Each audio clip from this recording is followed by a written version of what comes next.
pavardę, galite ir organizaciją. Ir jeigu turit kažkokių klausimų ar kažkokių pastebėjimų, tai tikrai galite komentaruose pateikti informaciją. Sveiki, prašom užsiregistruoti.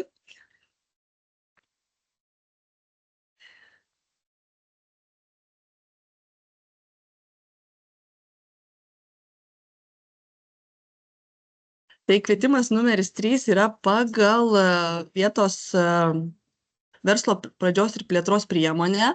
Mūsų pati Kaišiadorių strategija turi tokią tematiką – vietos ekonomikos ekosistemų plėtra, diegiant tvarios energetikos ir sveikatinimo poreikių tenkinimo sprendimus.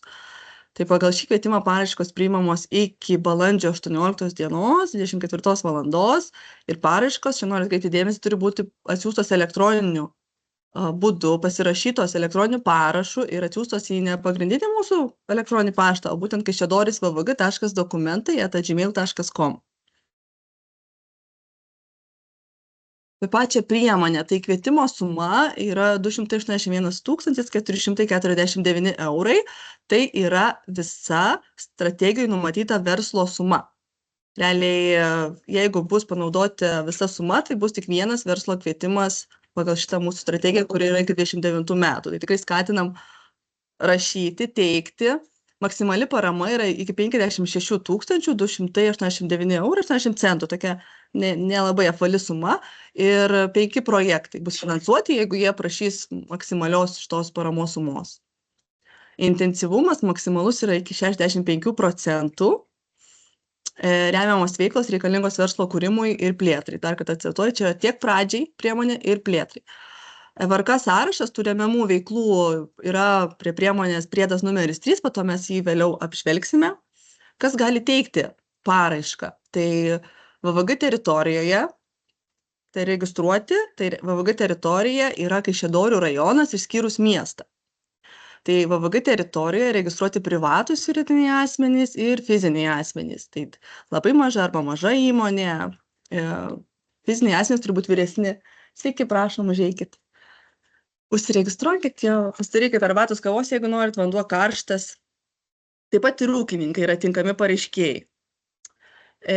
Bendra vienam ūkio subjektui maksimali paramos suma per 3 metų laikotarpį negali viršti 300 000 eurų. Tai de minimis. Buvo anksčiau 200 000, dabar 300 000. Ir dar čia noriu pabrėžti, kad vienam ūkio subjektui, įskaitant ir su šiuo subjektu susijusius ūkio subjektus, nes jūs teiksite tokią vienos įmonės deklaraciją, kur ten žiūrėsi susietumą. Tai jeigu turi daugiau įmonių ir jūs ten pagrindinis akcininkas, tai žiūrės bendrą abiejų įmonių ten gautą paramą. Tai čia kalbame apie paramą de minimis. Vietos projektų įgyvendinimo vieta. Tai turi būti Kaišiadorių rajono teritorija, jeigu numatyta veikla yra produktų ar prekių gamyba, ar perdirimas, rinkodara, paruošimas, pardavimui, sandėliavimo, įrengtos gamybinės patalpos arba sandėliai ar technika, įranga turi būti vietos projekto paraiškoje nurodyta vieta, kuri turi būti Kaišiadorių rajone. O prekių paslaugų produktų tiksliau pardavimas galimas visoje Lietuvos ir Europos ir pasaulio teritorijoje. Taip pat vietos projektas turi būti įgyvendinamas Kaišiadorių rajono teritorijoje ir už jos ribų, jeigu teikite mobiliasias paslaugas arba mobiliąją prekybą, atlygintų, neatlygintų pavėžėjimo paslaugų teikimą teikiate. Patalpos ir įranga veiklos nevykdymo metu vis tiek turi būti laikoma Kaišiadorių rajono teritorijoje, projekto įgyvendinimo vietoje. Jeigu vietos projektas numatyta veikla susijusi su investicijomis į nekilnojamą turtą, tai registracijos vieta turi būti Kaišiadorių rajono teritorijoje. Į nekilnojamą turtą kažkur už rajono ribų investuoti negalima. Patį kvietimą sudaro pagrindiniai 3 priedai, tai yra paraiška, verslo planas ir VRK klasifikatorius. Vėliau mes juos peržiūrėsim. Dokumentaciją galite rasti visą mūsų tinklapyje kaišiadorys.vvg.lt. Ties kvietimų informacija. Ir kaip matote, šitą dokumentaciją visą ir tikrai rekomenduoju peržiūrėti naudingas nuorodas, tai yra visos taisyklės, kaip viešinti. Mes dabar iš tų visų taisyklių surinkta informacija čia jums ir pristatoma, bet jeigu po to norėtumėt pažiūrėti teisės aktus, tai naudingas nuorodas rasite tinklapyje. Labą dieną. Dar kartą taip akcentuojam, išskaidom, kas tie galimi pareiškėjai. Tai privatus juridiniai, UABas, akcinė bendrovė, mažoji bendrija, individuali įmonė, fiziniai asmenys deklaravę nuolatinę gyvenamą vietą Kaišiadorių rajono teritorijoje. Fiziniai asmenys turi būti deklaruoti rajone.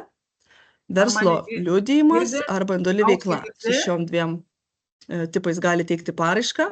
Ūkininkai deklaravę irgi gyvenamą vietą rajono teritorijoje arba nebūtinai deklaravę, bet turi būti įregistravę žemės ūkio valdą kaip valdos valdytojas ir ūkininko ūkį rajone.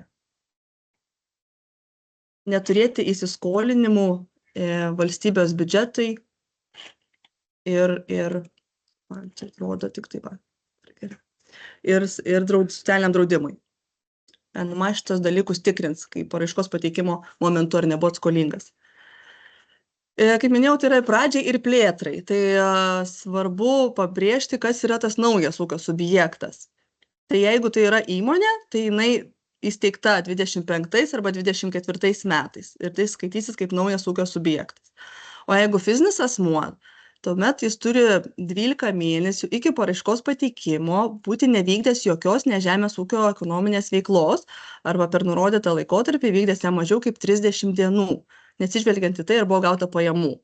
Tai čia turbūt daugiau vienas kitas individualiai veiklai, kitas verslo liudijimui. Tai jeigu individualią veiklą nevykdęs 12 mėnesių, tai reiškia, kad individualią veiklą tu turėjai išsiimti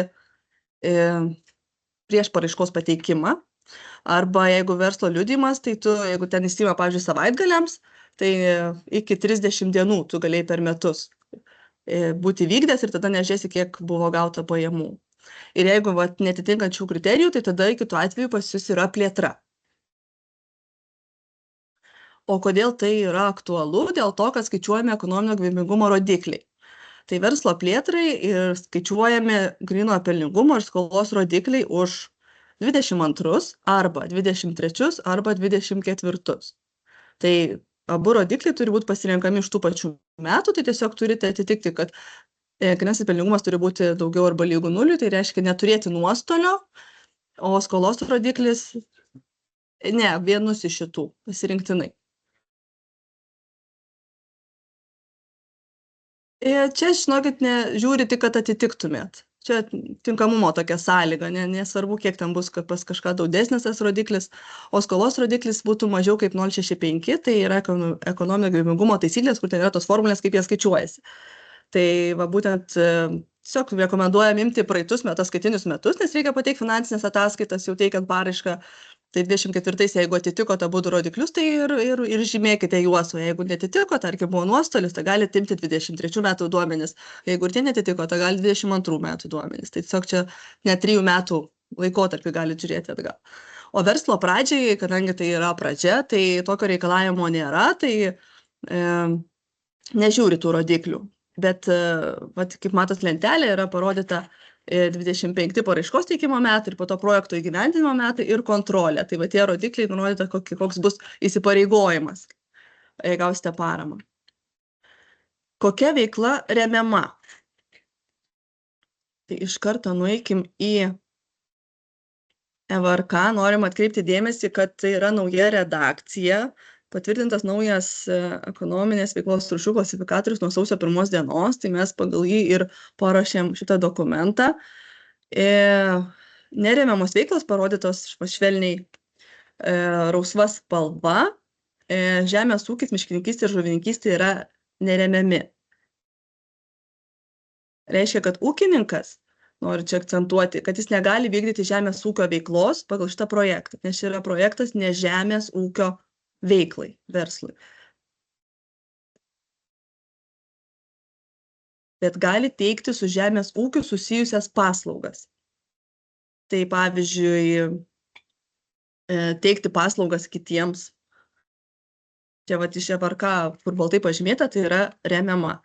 Miškininkystė ir medienos ruoša yra remiama. Ir čia kasyba, karjeros eksploatavimas, tiesiog per visą šitą jūs turit pažiūrėti, kokia jūsų veikla. Jūs galite vykdyti šiuo metu neremiamą veiklą, bet jūs projekte rašote, kad jūs parašysite projektą, įgyvendinsit, nusipirksit kažką, įrengsit ir jūs pradėsit vykdyti remiamą veiklą. Tai va ta baltai pažymėta. Atrankos kriterijai, balai, tai minimum 40 balų reikia surinkti. Atrankos kriterijai yra 5. Pirmasis yra, kad projekte numatytos veiklos padėsiančios švelninti klimato kaitą bei prisitaikyti prie jos ir plėtoti darnią energetiką. Skliaustelėse truputėlį paaiškinta šiltnamio efektą sukeliančių dujų emisijų mažinimas, energijos vartojimo mažinimas, iš atsinaujinančių energijos išteklių naudojamos energijos dalies didinimas ir kita. Tai gali būti jūsų investicijos skirtos kažką sumažinti, tai gali būti jūsų projektų numatytos veiklos, kažko prisidedančios prie šito atrankos kriterijaus. Antrasis yra, jeigu projekte numatytos veiklos skirtos atitikti visuomenės poreikius susijusius su sveikatos priežiūra. Ir čia yra 3 punktukai.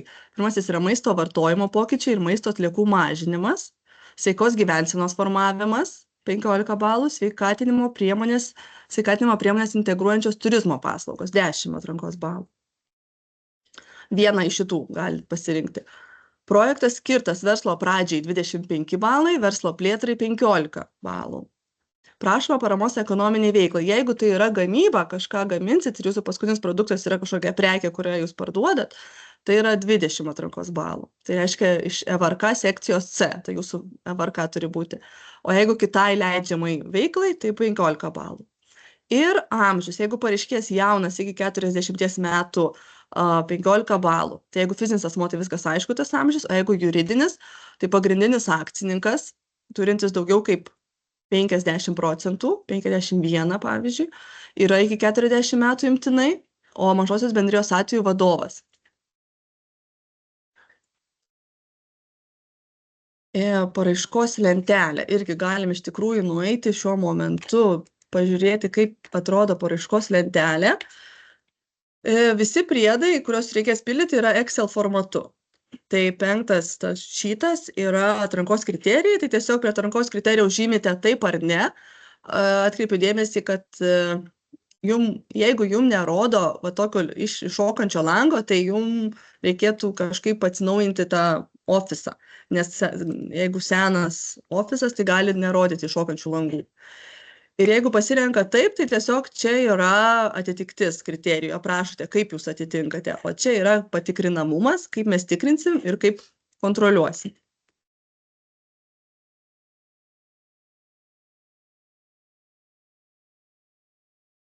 Ar kvietimui bus taikomas antrinis prioritetinis vertinimas? Taip, tai reiškia, jeigu 2 projektai surenka tą patį atrankos balų, ką toliau daryti? Tai taikom antrinį vertinimą. Ir kriterijai yra 2. Mažesnė prašoma paramos suma darbo vietai ir pareiškėjas nėra gavęs paramos iš 2014-2020 metų finansavimo laikotarpio. Tai jeigu pagal pirmą išreitinguojam, toliau nereitinguojam, bet jeigu vis tiek neišsireitinguoja, tai taikom abudu kriterijus. Tinkamos finansuoti išlaidų kategorijos. Tai naujas prekės, nauja įranga, nauji darbai, paslaugos. PVM-as, kurio pagal Lietuvos Respublikos PVM įstatymą neturi ar negalėtų turėti galimybės įtraukti į PVM atskaitą. Tai dažniausiai čia visiems PVM-as yra netinkama išlaida, nes jis, jeigu ir pareiškėjas nėra PVM mokėtojas, jis vis tiek galėtų po metų ar kažkada tą PVM mokėtojų ir įsitraukti atgalinę datą tą PVM į atskaitą. Tai realiai PVM-as yra tinkamas tik tiem pareiškėjam, kurie vykdo PVM neapmokestinamas veiklas. Ir čia įdėjau VMI nuorodą, kur galėsit po to, mes visas skaidrės patalpinsim tinklapį, matysit ir įrašą šio pristatymo. Tos veiklos ten yra socialinės veiklos, dienos centrai ir taip toliau ir panašiai tokios veiklos. Tai ta PVM-as yra tinkama išlaida. Taip, ir PVM realiai netgi PVM mokėtojas, jis gali po to susigrąžinti tą PVM. Netiesioginės išlaidos. Irgi apie jas pakalbėsim. Taip pat atskirai išskyriau bendrasias išlaidas. Tai pavyzdžiui, už paraiškos parengimą. Tai yra tokios išlaidos susijusios su atlyginimu architektams, inžinieriams, konsultantams už konsultacijas, už būtent verslo planų ar kitų su jais susijusių dokumentų rengimą. kai šios išlaidos skiriamos nekilnojamam turtui statyti ir gerinti, naujiems įrenginiams ir įrangai, skaitant techniką pirkti, taip pat viešinimo išlaidos irgi skirtos prie šitos kategorijos. Tačiau tai negali būti daugiau kaip 10% kitų tinkamų finansuoti išlaidų ir nedaugiau kaip 1800 eurų. Ir ši suma didinama iki 300, jeigu projektui numatytos statybos, ir iki 5000, kai reikalinga paveldosauginė ekspertizė arba archeologiniai tyrimai. Šios išlaidos turi būti pagrįstos valandiniu įkainiu ir jeigu jūs projekte nusimatot netiesioginės vietos projekto išlaidos, tai bendrosios išlaidos nėra tinkamos. Tai arba tas, arba tas. O tos netiesioginės išlaidos yra tokios išlaidos, kuriom pagrįsti nereikia komercinių pasiūlymų ir po to jos tiesiog yra finansuojamos ir neprašoma pagrindimo dokumentų, kai įgyvendinant projektą. Tai čia tokia dar atsiranda savoka rangos išlaidos. Tai rangos išlaidos yra tokios išlaidos, kai už jūs padaro viską. Tarkim, nusiperkat prekę, jums kažkokius darbus perkat iš įmonės, tai rangos išlaidos. Tai apibraukiau ten tokį langelį, kad dažniausiai su verslo projektais būna daugiau kaip 90% būna rangos išlaidų dalis ir kadangi projekto suma būna iki 85 tūkstančių, tai 12% maksimaliai gali būti tos netiesioginės išlaidos, bet jos irgi yra į tą paramos sumą, paramos sumos dalis. O ką galima iš tų netiesioginių išlaidų daryti, tai yra vietos projekto administravimas. Jeigu bendrosios išlaidos yra paraiškos parengimas, verslo plano parengimas, kažkokius architektam, už kažkokius statybų dokumentus ar techninius projektus, tai netiesioginės išlaidos yra būtent už administravimą. Ar jums reikės kažkokių ten konsultacijų, ar reikės kažkokių patalpų nuomos, ar prekių įsigijimo popieriaus, ar tai paryškinimo dažniausiai tai būna turto draudimo išlaidos su paramos lėšom įsigyto turto, kad apdrausti, tai galima dengti šitų išlaidų. Naujų prekių įsigijimo išlaidos, tai yra naujos technikos ir įrangos įsigijimas ir įrengimas. Ir atsiranda tokia kategorija kaip motorinės transporto priemonės, bet jos yra remiamos tik tai 2 atvejais. Tai jeigu vietos projekto pagrindinė planuojama veikla yra pavėžėjimo paslaugos teikimas socialiai pažeidžiamiems ir socialiai atskirtiems asmenims gyvenantiems VVG teritorijoje. Tokiu atveju galima įsigyti M1 klasės bazinės komplektacijos transporto priemonę keleiviams vežti, kuri turi 8 sėdimas vietas keleiviams ir 1 vairuotojui, pritaikyta gali būti neįgaliųjų vežimui, finansuojamo tokio tipo elektromobiliai ir kiti automobiliai varomi kitais alternatyviais degalais, kurie pagaminti iš atsinaujinančių išteklių. O jeigu vietos projekto pagrindinė veikla yra mobili prekyba arba mobilių paslaugų teikimas, na tai jeigu teikite paslaugas pas klientą vietoje, tai galima įsigyti N1 klasės ir O kategorijos bazinės komplektacijos transporto priemonės. Nu tai kaip čia ta 3 nuotrauka paveiksliukė. Kadangi ten turi būti nedaugiau kaip 2 ir 3 sėdimos vietos arba 2 eilės sėdynių, krovinis skyrius, atskirta stacionara pertvara, tai irgi įeina ir elektromobiliai ir tie su alternatyviais degalais. Čia trumpai įdėjau, kas tai yra socialiai pažeidžiami asmenys. Tai tokios šeimos, kurie yra jautresni socialiniams, ekonominiams iššūkiams, rizikoms ir turi mažiau išteklių su jais sėkmingai susidoroti. O socialinę atskirtį patiriantys yra tie, kurie dėl tam tikrų priežasčių yra atskirti nuo įvairių gyvenimo sričių. Dar ir tokia savoka kaip socialinė rizika patiriantys. Tai čia irgi suaugusių šeimų stoka, prižiūrėjimo ir ugdymo stoka, smurtas, psichologinė, fizinė, seksualinė prievarta, elgetavimas, motyvacijos dalyvauti darbo rinkoje stoka ir nebuvimas, tai čia iš tikrųjų labai, labai platu ir labai daug žmonių apima.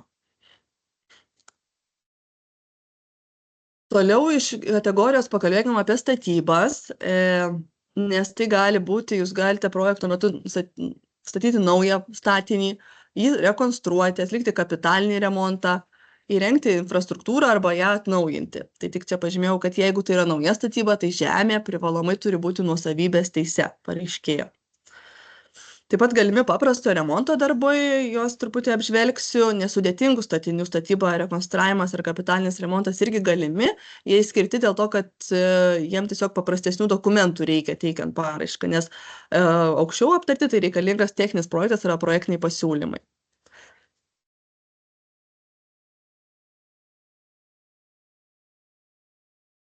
Ne, jeigu tai yra naujo statinio statyba arba net investuojama kažkas naujai į žemę, tai turi būti nuosavybės teise. Čia labai sugriešino šitu atžvilgiu. Tie nesudėtingi statybos darbai, tai va 12.1, 12.11, nelaikančiųjų konstrukcijų įrengimas, perstatymas, fasadų, stogo dangos keitimas. Ir yra išbrauktas 12 punktas, kad kiti statybos darbai, jų tarpe apdailos darbai atliekami nekeičiant, nešalinant, neįrengiant, nestiprinant ir nestilpinant laikančiųjų konstrukcijų. Dar apie nekilnojamą turtą.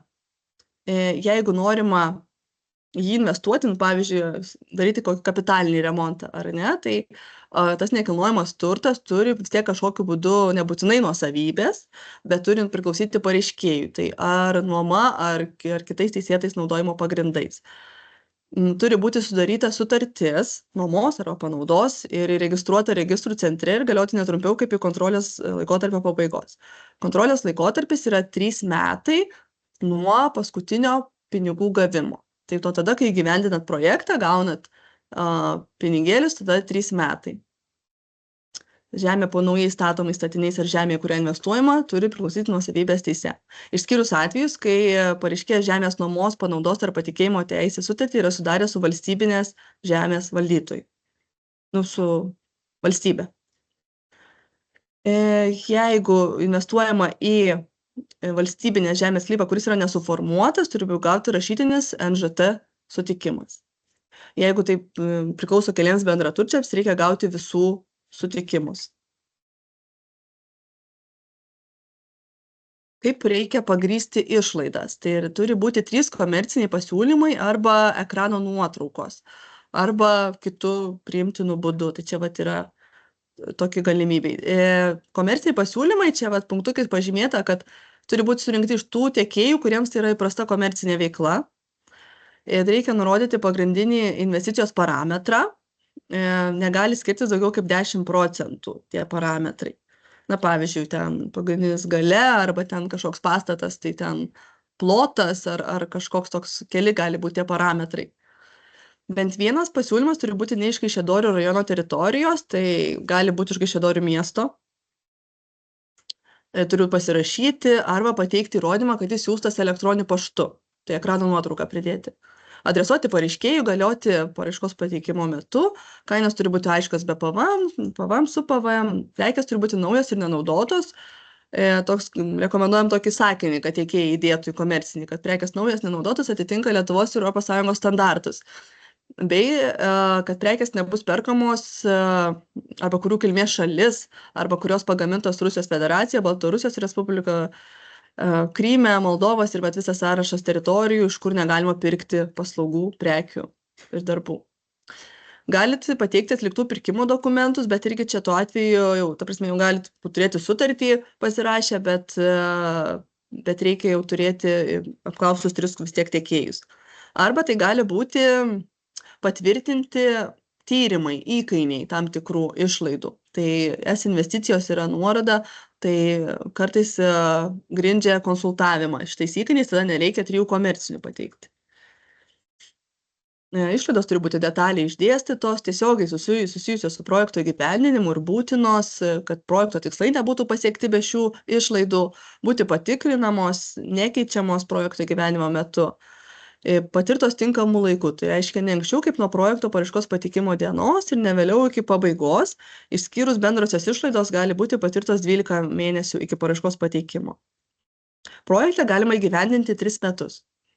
3 metus gali įgyvendinti ir nuo to momento dar 3 metai kontrolė, bet galima įgyvendinti ir per pusę metų, ir per metus, per 2. Paraiškos 6 dalis. Tai irgi noriu parodyti truputėlį paraiškos 6 dalį. Tai yra projekto finansinis planas. Nežinau, ar matosi. Išlaidų pavadinimas, suma, PVM-as, veiklos rangos išlaidų dalis. Tai tarkim, galima parašyti kokį, pavyzdžiui, 1000. PVM-as irgi yra procentas pasirenkamas, ar tai 0,9 arba 21. Ir tarkim, jeigu prekes perkat iš kažkokio tiekėjo, tai rangos išlaidų dalis visada bus tie patys 1000 eurų. Čia, pavyzdžiui, jeigu ten kai bendruomenė teikia ir gali kažką daryti savanoriškais darbais, tai tada jie patys daro kažkokią dalį, tada ta suma nesiskaičiuoja. O taip, tai dažniausiai veiklos rangos išlaidos bus 100%. Prašoma parama, va čia įsirašo paramos intensyvumas, pavyzdžiui, 65% automatiškai prašoma finansuoti suma pasiskaičiuoja. Pasirinktas išlaidų parametras, tai čia va ir įsirašom, pasirinkau, kad aš pagal mano visi 3 komerciniai yra tam tikros įrangos, kurios ten našumas, galingumas ar kažkas yra ten 30, 40 ar ten 500, nu kažkas toks rodiklis turi būti skaičiais įvardintas. Toliau rinkos pagrindimo būdas, tai ar jūs surinkote 3 komercinius, ar jūs taikote įkainį, ar atlikti viešieji pirkimai, arba kitą, pavyzdžiui, kai pasirenkama, surinkau 2 komercinius ir kitą radau pas vieną tiekėją internetiniam puslapį, padariau ekrano nuotrauką, kad jis viešai prekiauja, parodo kokią techniką, ar ten kažkokios prekės ir kaina aiški. Ir čia prašote tos komercinius. Tai čia buvo 6.1 prekės, 6 darbai ir paslaugos, bendrasios išlaidos, viešinimas galima įrašyti. Ir čia po to apsiskaičiuoja netiesioginės išlaidos. Tam į mūsų skaidrės. Netinkamos išlaidų kategorijos. Tai viršijančios įkainius, nepagristai didelės, nekilnojamo turto įsigijimo išlaidos yra netinkamos, naudotų prekių, baudos, bylinėjimosi išlaidos, trumpalaikio turto, tai reiškia, kad turite įsigyti tik tai ilgalaikį turtą ir prie paraiškos pridėti jūsų įmonės arba ten ūkininko kažkokį sprendimą, įsakymą, nuo kokios sumos pas jūs įmonė yra ilgalaikis turtas apskaitomas. Motorinės transporto priemonės, išskyrus išimtis, pakalbėjome apie tos pavėžėjimo ir mobilios prekybos. Išlaidos, kurios buvo finansuotos kitur, PVM-as, nebūtinos projektų sėkmingai gyvendinti ir netitinkančios patikimo finansų valdymo principo. Pavyzdžiui, projekto poreikius viršijančių techninių parametrų gaminių, prabangaus dizaino gaminių ar gaminių su projekto vykdyti nereikalingomis funkcijomis. Tokios irgi yra netinkamos, tai jūs turite tikrai pagalvoti to, ko jums veikloje reikės. Bendrosios išlaidos, kaip prašoma, netiesioginių išlaidų. Investicijos į turtą, kurio valdymo teisės yra apribotas, tai yra turtas areštuotas, arba investicijos į viešąją architektūrą, kurios savivaldos įstatymą priskirtos savarankiškoms savivaldybės funkcijoms. Taip pat netinkamos išlaidos yra skirtos pirminės žemės ūkio produkcijos gamybai, žemės dirbimo ir miško kirtimo vykdymui. Tokios investicijos netinkamos. Taip pat traktorių, kurių variklio galia 60 kW arba daugiau, yra netinkamos. Tai iš čia suprantam, kad traktorių, kurių variklio galia yra mažiau kaip 60, yra tinkamos. Melioracinių kelių statybos ir savaigių mašinų ekskavatorių įsigijimo išlaidos yra netinkamos. Ir čia išskiriam savaigės mašinos, kas tai yra ratiniai vikšriniai ekskavatoriai, krautuvai, savaigiai kranai, greideriai, buldozeriai, tankintuvai ir čia visa eilė visokių statybos mašinų, savaigių mašinų ir jos yra netinkamos. Tai čia tikrai noriu akcentuoti. Projekto skaičiavimo pavyzdys. Visiems labai visada rūpi skaičiukai.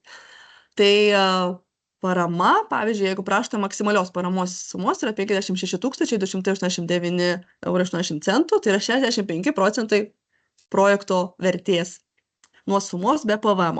Tai projekto vertė ta gaunasi štai tokia, bet čia yra be PVM, kadangi PVM nefinansuoja tik tai tais išskirtiniais atvejais. Tai 86 ir tada nuo šitos sumos paskaičiavus PVM gaunasi projekto vertė 100, grubiai 105 000 ir iš šitos sumos 56 yra parama ir 48,5 yra jūsų indėlis. Bet iš to indėlio PVM sudaro 18 000 su viršum ir kaip minėjau, tai tik tokį galim jums kažkokį sprendimą duoti, kad jeigu jūs esate PVM mokėtojas ir jūs susimokėjot PVM, jūs galite jį susigrąžinti iš mokesčių inspekcijos, bet reikia būti PVM mokėtojui, jau perkant prekes. Tai va, bendra projekto suma yra kažkur apie 105 000. Kaip reikia pagrįsti finansavimo šaltinius paraiškoje. Tai žinoma, gali būti nuosavos piniginės lėšos arba savivaldybės biudžeto lėšos, kai taikoma.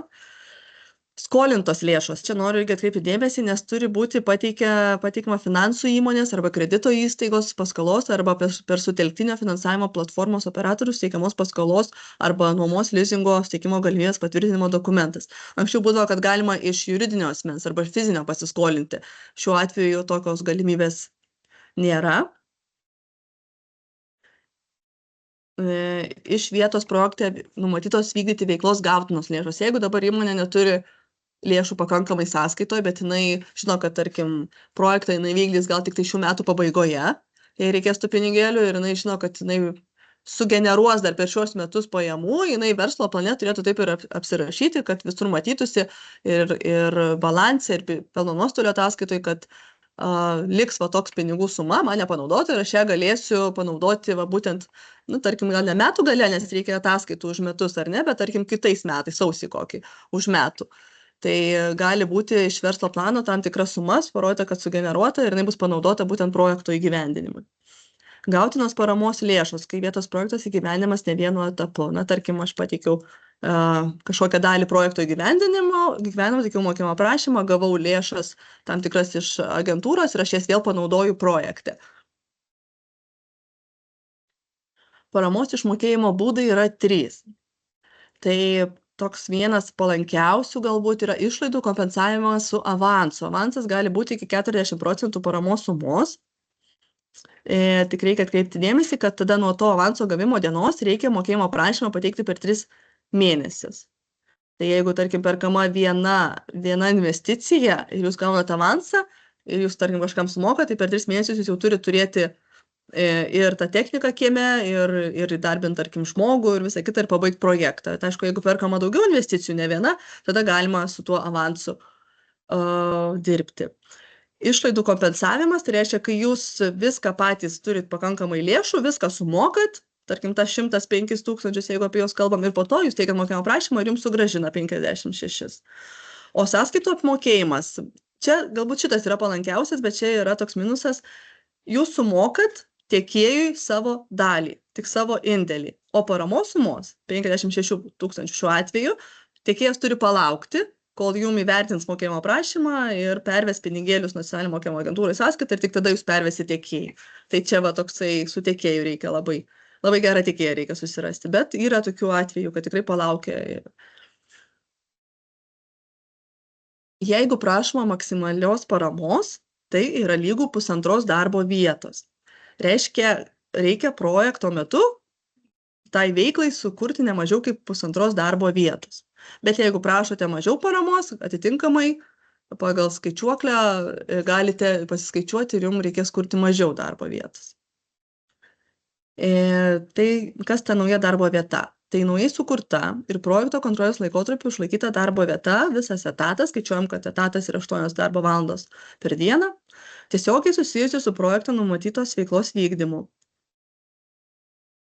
Čia, kur paryškinta, tai irgi noriu atkreipti, čia yra naujovė, kad turi būti išlaikytos ir tos darbo vietos, kurios buvo sukurtos per 1 metus iki paraiškos pateikimo.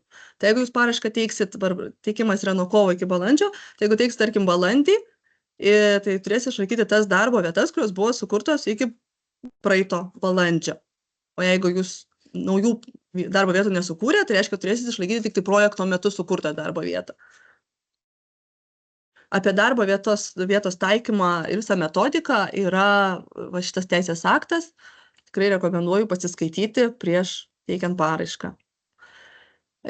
Tai gali būti darbas pagal darbo sutartį. Jeigu tai teikia fizinis asmuo, tai paramos gavėjo savarankiška veikla pagal verslo liudijimą arba individualios veiklos pažymą, jaunojo ūkininko yra atskirai taikoma. Kaip paramos gavėja mažoji bendrija, darbo vietai prilyginamas ir mažosios bendrijos narių veikiančių pagal civilinę paslaugų sutartį darbų ir paslaugų atlikimas. Taip pat dėl projekto paskatinta savarankiška asmenų veikla pagal verslo liudijimą individualios veiklos pažymą, kaip projekto numatytos investicijos sudarančios prielaidas sąlygas savarankiškai asmenų veiklai. Paraiškos 8 lentelėje reikia parašyti projekto rodiklius, rezultatus, ko siekiame projekte. Tai Minimalus tokių vieno projekto rezultatai yra naujų darbo vietų kūrimas 1,5 etato, bet jeigu jūs prašot mažiau paramos, jūs čia ir mažiau įrašot atitinkamai. R39 rodiklis yra paskatintų įmonių skaičius, tai viena įmonė vienam projektui ir vietos projektas turi būtinai atitikti vietos plėtros strategijos temą. Vietos ekonomikos ekosistemų plėtra, diegiant tvarios energetikos ir sveikatinimo poreikių tenkinimo sprendimus. Greitai nueikime iki tos 8. Štai taip atrodo ir 2 rodikliai pagrindiniai yra siekiama pagal šitą priemonę R37 ir ekonomikos, taip pat būtent naujai sukurtos darbo vietų skaičius, etatai. Taip, ir čia jūs įsipareigojat tokį rodiklį pasiekti, tarkim, ar ne, 1,5 etato rašot. Galit nurodyti, kad ar tai bus vietų skaičius moterims, ar vyrams, ar bet kurios lyties, ar tai bus jauniems virš 41, ar bet kokio amžiaus. R39, tai arba jūs naujai kuriat verslą, arba plėtojat, nes čia būtent yra naujai kuriamų verslų, o čia plėtojamų verslų. Tai čia būtent prie to rodiklio ir pažymite. Gali būti projektas skirtas jaunimui. Irgi rekomenduojam tada aprašyti. Projektas susijęs su VPS tema. Būtent ta tema nurodyta ir jūs čia tikrai turėtumėte rašyti taip ir aprašyti, kaip tas projektas susijęs. Projektas gali kurti inovacijas. Projektas gali prisidėti prie aplinkos tvarumo, klimato kaitos švelninimo bei prisitaikymo prie jos tikslų įgyvendinimo kaimo vietovėse. Kuria darbo vietas, tai čia aišku, ir verslo projektas irgi taip. Viešinimas. Jau dabar kalbame, kai jūs, tarkim, gaunate paramą, tai labai svarbus aspektas, kad per 20 darbo dienų, tai reiškia, realiai per 1 mėnesį, jūs turite oficialiai savo interneto svetainėje arba socialinėme tinkle paskelbti informaciją apie aprašymas, kokios veiklos, kiek skirta pinigėlių ir įdėti viešinimo pagrindinį šio laikotarpio aspektą, tai būtent ta ES vėliava ir žodžiai, kad bendrai finansuoja ES. Tai čia pirmas punktas taikomas visiems išskyrus fiziniams asmenims.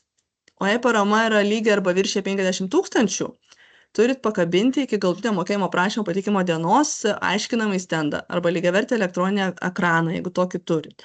O jei parama neviršė 50, tada ne mažesnį nei A3 formato plakatą, bet vis tiek kažkoks stendukas turės kabėti. Paraiška ir jos priedai. Tai nemažai priedų reikia pridėti. Tai vienas iš paraiškos priedų yra verslo planas, balų pagrindimo informacija, išlaidų pagrindimo, tai tarkim tie komerciniai ekrano nuotraukos, nusišalinimai taikoma, pastatų žemės dokumentai, statybos dokumentai, jeigu planuojat statybą, prisidėjimo informacija, tai jūsų banko išrašai arba skolos garantas, finansinės ataskaitas už 24 metus, ilgalaikio turto vertės nustatymo informacija, kai skirtas sprendimas, nuo kokios sumos, įgaliojimas į paraišką teikia ne įmonės vadovas, vienos įmonės deklaracija, SAV deklaracija, įmonės esi išrašas. Elektroninių parašų dabar tikrai yra daug kur, bet mes rekomenduojam pasirašinėti su archyvų ad-hoc, čia yra nuoroda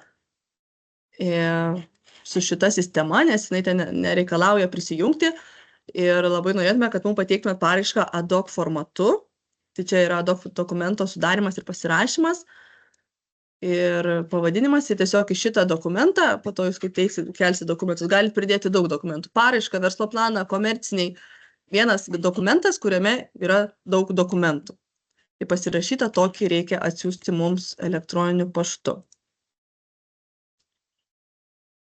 Čia dar įdėjom tokią lentelę, čia yra elektroniniai parašai, galbūt kažkada jums bus naudinga su Smart ID ir su mobiliu parašu. Paraiškos priimamas iki balandžio 18 dienos elektroniniu paštu kaišidoris.vvg.dokumentai@gmail.com. Tikrai mes esam tam, kad konsultuotume, padėtume, paaiškintume. Tai mūsų biuras yra čia 2 aukšte, Gedimino gatvė 1055 Kaišiadorys. Konsultuojame elektroniniu paštu, telefonais. Tikrai kviečiam klausti, padėti, išsigrynint, jeigu kyla neaiškumų.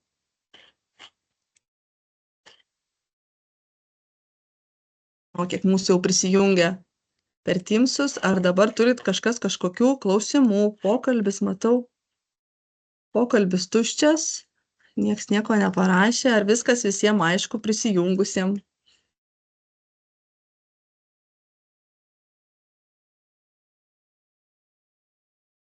Bus klausimų, kai pradėsit pildyti dokumentus.